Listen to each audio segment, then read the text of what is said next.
The Arlington Million, the centerpiece on the International Festival of Racing. Jill Byrne, Zoe Cadman, it's time to sort out these million horses, and let's start with the Euros again because they have been over here and they have come in full force this year. They have, and I think we're going to start with the horse that will get bet. He's 7-2 on the morning line, and that's Grandeur, purely for the fact he has American form. He ran super in the Twilight Derby on the undercard at Santa Anita last year. He took that. His last race that he comes out of in England was just a brilliant race. Wigmore Hall was third at 20-1, and he was second to McDradham, who's a very, very good horse.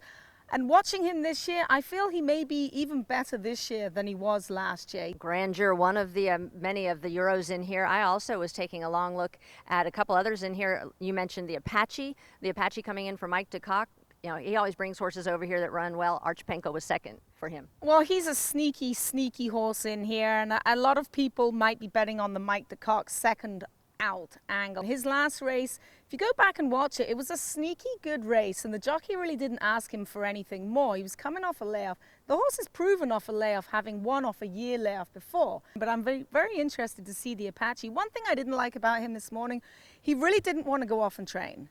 Like, he stood, maybe he just wants to stand in the winner's circle because he stood there for a while and refused to go on the track. Once he did maybe get that's on, where he's going to end up, in the winner's circle. Is. Let's look at a couple of the others in here. Guest of Honor, he's a horse I really think is probably just a step below some of the other Europeans. Hunter's Light, kind of getting the same impression on him. I know he's out there in the beautiful Godolphin blue, and he never makes a bad appearance out on the track. Side Glance went really well yesterday on the turf. He's coming out of 4 Group 1s where he's had his head handed to him, but maybe it's the turf course over here that he likes. It's a tough competition for Side Glance. We haven't seen Mull of Clock, I was told to pronounce it that way, out on the main track until just the first day. He's been going over to the training track. Got to see some of the Americans out today. Real Solution for Chad Brown, one of the Ken and Sarah Ramsey horses who look fantastic out there. Finnegan's Wake, 1 of 2 for Dale Romans. We'll get to the other one in a minute. Temerain out there as well. And Indy Point. I want you to talk about Indy Point because I know you've seen a lot of this horse in California. Well, I can't tell you how much this horse has improved in the hands of Richard Mandela. I saw him when he first came in, and I'm like,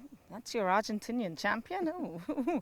And he has just improved leaps and bounds. I saw him out on the track this morning. He never left the pony. I think Richards is a little nervous. He might do too much, but he's filled out. He comes out of the wicker. There was no one in the wicker. He didn't beat anyone, but he won 2/3 of the Triple Crown in Argentina and was second in the Pellegrini. Back this year, it is the champion, Little Mike. Got to see him out on the track today. I saw him at Churchill before he came up here. I think this horse looks really good, but can he rebound and get back to last year's form? Well, if you watch the Monmouth race back, that was also a sneaky good race. He didn't get beat that far. He was coming off a layoff.